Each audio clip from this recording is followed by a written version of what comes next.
My name is Rohit Kumar, and I am going to present on my individual contribution in this project, which is desktop assessment of Australian cybersecurity.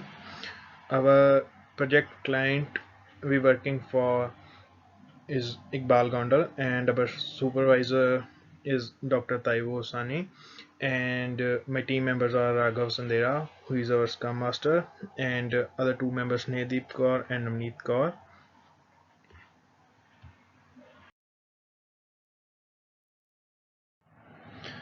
In this presentation, I will firstly justify the contribution given by me in master project by describing the three major contributions in each sprint. I will describe the unique things that I learn and what things can be improved. In this slide, we have a storyboard and the roadmap. So in the beginning of our project, we had to write the storyboard in which we all members discussed and learned about Oxford capability model, and then we allocated user stories and tasks to each team members, and using the agile method. My user story was 5 and I had to do research on dimension 2 and their factors and aspects. We allocated specific time for each user story, and by using the agile method I learned how to divide the work with our team. In this slide, we are describing the time and the priority of the tasks.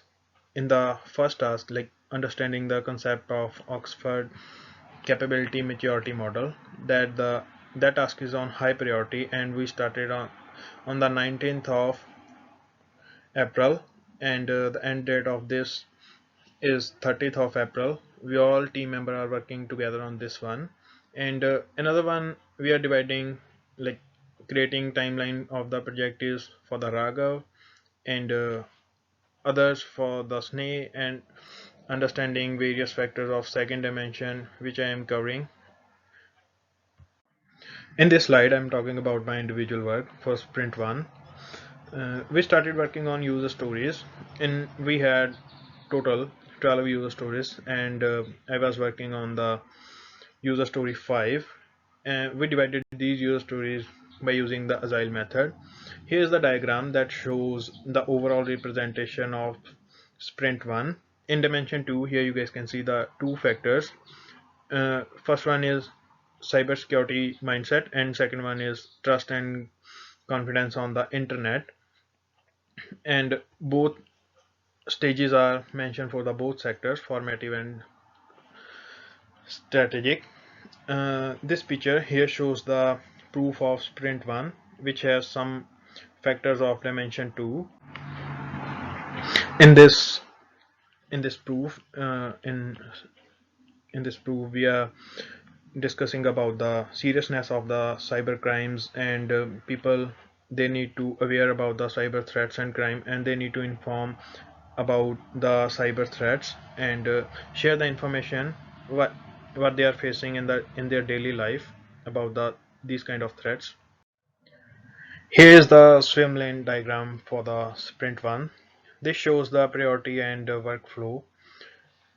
Here you guys see the low priority, medium priority, and high priority. We divided in the three parts, which are cybersecurity mindset, trust, confidence on internet, and priority mechanism, media and social media. The trust and confidence on the internet is further described by me in the formative stage in this picture. Like nearly 80% of Australians access the internet on the daily basis. Majority of population Australian access the internet via their mobile phones and their another gadgets. That research shows the trust of the Australian people, how they trust on the internet, and after the COVID, they are more reliable.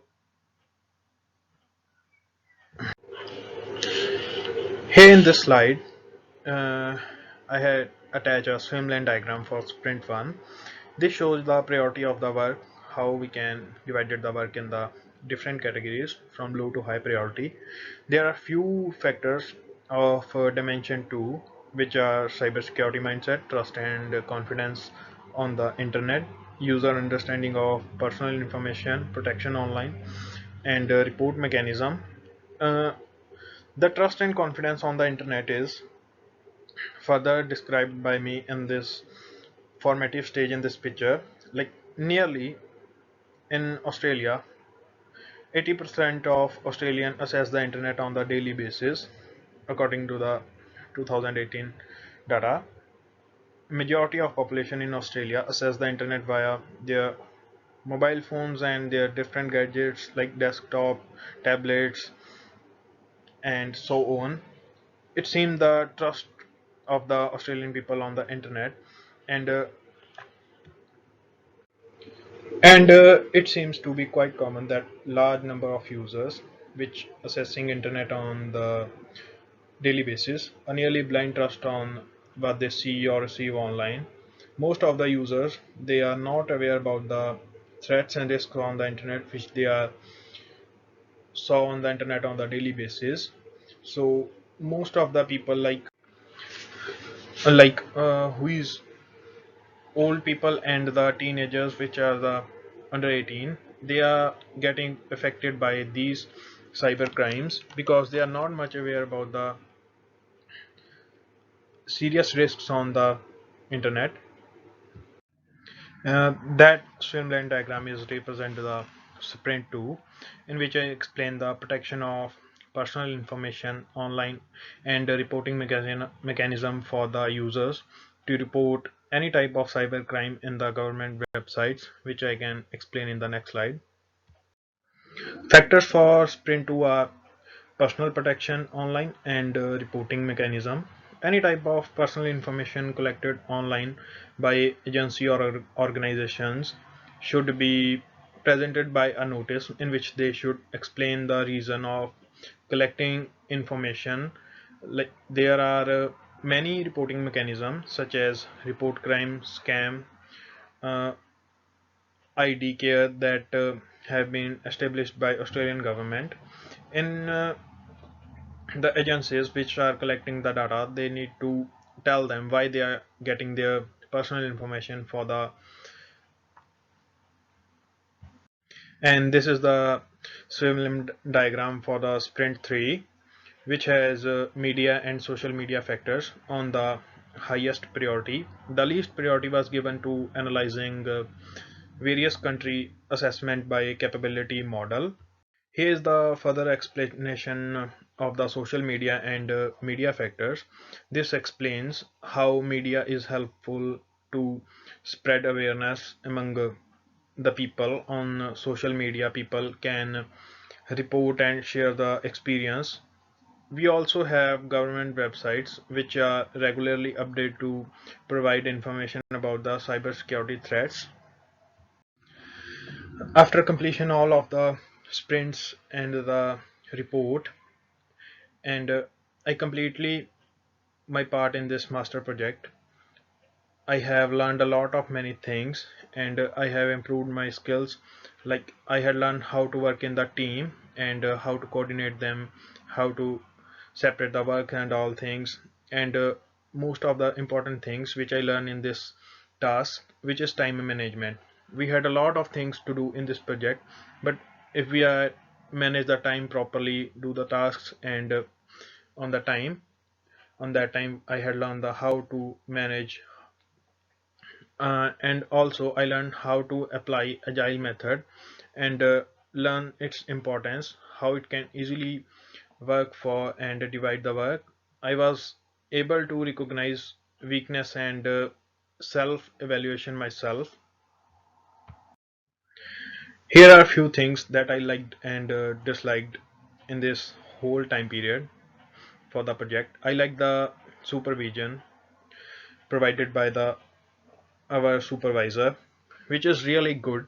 I remember one thing in the starting of our project for the storyboard and the roadmap. We are stuck in how to research, how to do the things, and she gave us a direction that helped us a lot to forward move throughout the course, and that thing is give us a motivation to do the project. Guidance also helped us build strength and homework among each other. Also, I like the agile method, which kept us all organized. Things that could be improved were less time for the project. We were given less time to submit, due to which research was less, and the research for the cybersecurity is very time taking, and I think we haven't that much time to do the deep research on this project. There was less face to face workshops, and which could be getting more like we getting a one workshop, and if in a week, because of the covid, if we getting the more classes, we can learn more things from our supervisor and the from our client, and there's a bit less communication because of these things. So that's all from my side. Thank you guys. Thank you, Taiwo.